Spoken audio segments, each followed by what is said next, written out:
Donc, Marc-Antoine, cette semaine, tu voulais nous parler de l'espoir russe Mikhail Gouliaev. Oui, et en faisant ma recherche, juste un fait intéressant, je ne savais pas que Vladislav Tretiak a été repêché par le Canadien en 7e ronde. Oui, oui, oui, mais qui n'est jamais venu en Amérique du Nord. On prenait un pari qui pouvait venir avec l'équipe. Je savais pas ça. Fait que voilà. Oui, Mihail Gouliaev, que lui aussi, d'après moi, devrait glisser parce qu'il y a des points d'interrogation, qu'il soit russe ou pas. Et là, on ajoute le facteur russe. Fait que là, d'après moi, il devrait glisser pas mal. Fin de première ronde, début de deuxième, ou peut-être même une place comme Lane Hudson, c'est-à-dire fin de deuxième ronde. Alors que pour moi, tu sais, ce qui est difficile avec le repêchage, c'est que si on prenait un repêchage il y a 15 ans, puis on les mettait en ordre de matchs joués, de points, ben, ce recruteur-là perdrait probablement sa job parce qu'on dirait, ben, ça n'a pas de sens. Lekonen qui sort 16, il est listé milieu de deuxième ronde, mettons. Mhm.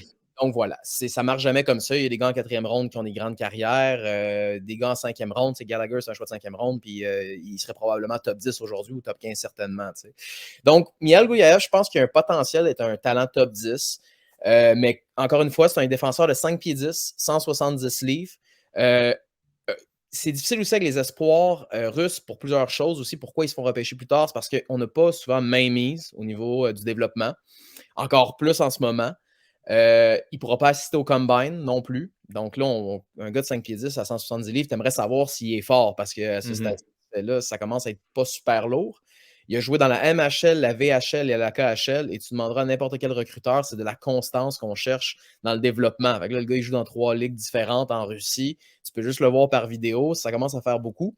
Mais juste des faits quand même intéressants, il était assistant au niveau de son équipe, qui est le Yastrebi de Omsk. Voilà. Donc, c'est aussi un joueur qui a une lettre sur son chandail. C'était un assistant dans son équipe. Je l'ai vu dans la VHL, je l'ai vu dans la MHL en vidéo, pas juste des highlights, là, de regarder des matchs. Il a été très dominant. Évidemment, la MHL, qui est une ligue inférieure, ça serait la Ligue junior russe. J'ai regardé l'âge, c'est les mêmes âges que dans la Ligue junior majeure du Québec. Donc, tu peux jouer jusqu'à ta 20e année. Tu peux avoir peut-être 21 ans, mais il ne faut pas que tu sois late. Puis après ça, ben, tu passes au circuit supérieur. Voilà, donc ils ont un avantage numérique, désavantage numérique. Il y a certains recruteurs qui comparent son niveau de patin à celui de Kel McCarr. Donc là, on est ailleurs un peu là, quand même. Là. Ce serait le meilleur patineur du repêchage. Bizarrement, je veux dire que c'est un très beau patineur. Ça ne change rien au hockey. On va-tu gagner des Coupes Stanley parce que c'est un beau patineur? Non. Mais reste que c'est un très beau patineur. Je suis persuadé qu'il a fait du patinage artistique. C'est une fusée de reculons. Je suis persuadé qu'il est plus rapide de reculons que beaucoup d'attaquants dans son équipe, qu'eux peuvent l'être à l'avant. Voilà, donc il y en a certains qui disent que c'est peut-être le meilleur patineur depuis Kel McCarr. On s'entend, il n'y a pas les mains nécessairement, peut-être mais au niveau du patin, on est là. Il a quand même fait sur un frame là, qui ressemble beaucoup à celui de Quinn Hughes. Au niveau de la vision, c'est extraordinaire. Il fait le point par match en MHL. Il a amené son équipe en finale. Ils ont perdu en 6 matchs alors que ça peut se rendre en 7. Donc, ils ont échappé la coupe Arlamov, Valérie Arlamov, que personne ne connaît vraiment, mais que c'est lui qui s'est fait casser la cheville par Bobby Clark. Donc, oh mon Dieu. dans la fameuse série l'Est contre l'Ouest, voilà, c'est lui qui s'était fait casser la cheville parce que c'était leur meilleur attaquant. Donc, grosso modo, il a amené son équipe à la Coupe Arlamov et ils ont perdu en 6 matchs, malheureusement. Donc, je passe vite, ses forces. Donc, patineur, le meilleur patineur du repêchage, probablement avec Oliver Moore, un lancer précis, relativement puissant, une vision élite, un passeur élite des mains superbe, mais c'est pas Quinn Hughes et c'est pas un fabricant de jeu comme Quinn Hughes. C'est-à-dire que d'après moi, lui, il est plus dans 50-60 points et non pas comme Quinn Hughes, 70-80, peut-être même 90. Donc, je ne sais pas à quel point il va être nominé pour un Norris, je ne penserais pas. Mais il y a une chose qui est certaine, c'est que ce gars-là va jouer sur ton premier avantage numérique. Peut-être pas sur ton désavantage, mais il va pouvoir relativement prendre des bonnes minutes, un peu protégé. Et c'est pour ça que j'ai comparé. Là, je suis allé loin quand même. Là. Quinn Hughes, oui. Mais Dan Boyle, il me fait penser à Dan Boyle. Et il me fait penser à un joueur que tout le monde a oublié, Lubomir Wisnowski. Et voilà.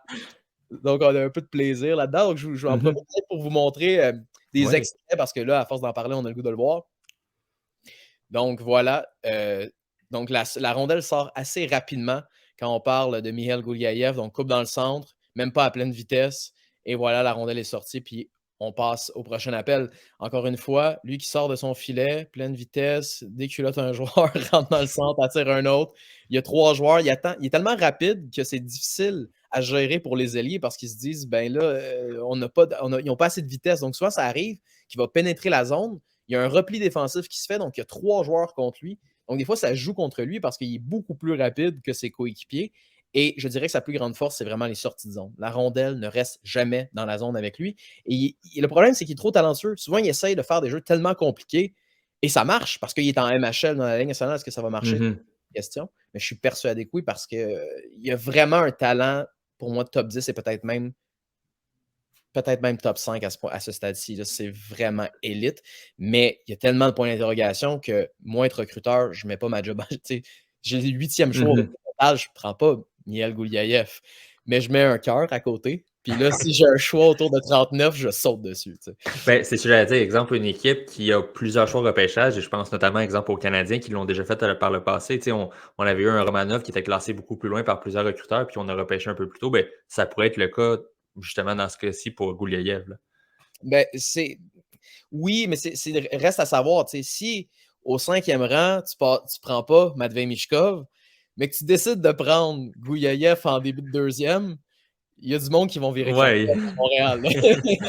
Et probablement moi. Mais il y en a 3, là, je dirais Daniel Butt, lui et Gouliaïev. Mais le reste à savoir, tu peux pas dire salut, on va les prendre les 3 parce que sinon, ça voudrait dire que tu as 3 choix sur techniquement 7 qui partent au vent. Là. Fait que là, ça devient super dangereux pour ta job. Mais il y a une chose qui est certaine, c'est que ça peut être potentiellement 3 coups de circuit, ces Russes-là, parce qu'un de 6 pieds 5 avec des mains, de la force, un lancer dangereux, plus de points en série qu'il n'a en saison. Gouliaïev, qui est un des meilleurs patineurs du repêchage, peut-être dans les top 5 des meilleurs patineurs des 10 derniers repêchages. Puis là, tu as Matvei Michkov, qu'on dit qu'à n'importe quelle année, il serait sorti premier, si ce n'était pas celui Bédard ou McDavid. Ça commence à faire réfléchir. Donc voilà. Mais je serais quand même curieux de. Est-ce qu'on a un autre extrait peut-être? Oui, on a les autres également, donc Voilà. allons-y. Donc, il y a un meilleur lancé que Quinn Hughes. Je ne sais pas si ça apparaît tant en vidéo comme ça. Mais n'empêche qu'en mouvement, un lancé, je veux dire, Quinn Hughes ne fera pas dans la Ligue nationale 15-20 buts par année. Alors que lui, je ne pense pas qu'il va faire 15-20 buts, mais il y aurait potentiellement le talent d'en faire autant parce qu'il y a un lancer dangereux, un lancer précis. Et il trouve les lignes de passe. C'est vraiment un joueur qui a la mentalité de passer en premier. Évidemment, un défenseur, ça serait plus particulier qu'il ait une mentalité de tirer en premier. Mais n'empêche qu'il y en a des défenseurs qui amènent beaucoup de rondelles au filet. Je me rappelle que Bowen Byram avait fait 30 buts là, à son année junior avec les Giants de Vancouver. Donc, ça reste qu'il y en a là, qui sont capables d'amener beaucoup de rondelles. Mais c'est ça, c'est un joueur extrêmement fluide. J'avais des extraits plus peut-être plaisants, mais la KHL a supprimé tous les highlights et tous les matchs, même à la limite, tous les matchs. Donc là, ça devient très. Donc, ça, c'est en VHL, donc le Ligue américaine. Bon, on voit ce que tu disais pour la vitesse là, qui déborde facilement la défensive adverse. Ils jouent contre des hommes de 30 ans et ils viennent de brûler tout le monde avec son coup de patin et il se ramasse en échappé alors qu'il était derrière son filet. Donc, on voit un peu le type de joueur de hockey qu'on peut avoir sous la main. Reste à savoir, je ne le connais pas. Est-ce qu'il y a une bonne attitude, pas une bonne attitude? Il n'y a aucun papier qui sort à ce stade-ci. Mais c'est pas rare que des fois, il fait des jeux. Il fait un jeu à la porte-pièce, il fait une passe, le joueur rate la rondelle. Puis il y a un peu le mauvais réflexe que tous les Pee-Wee 2B ont de lever les bras dans les airs en faisant voir ce qui vient de se passer.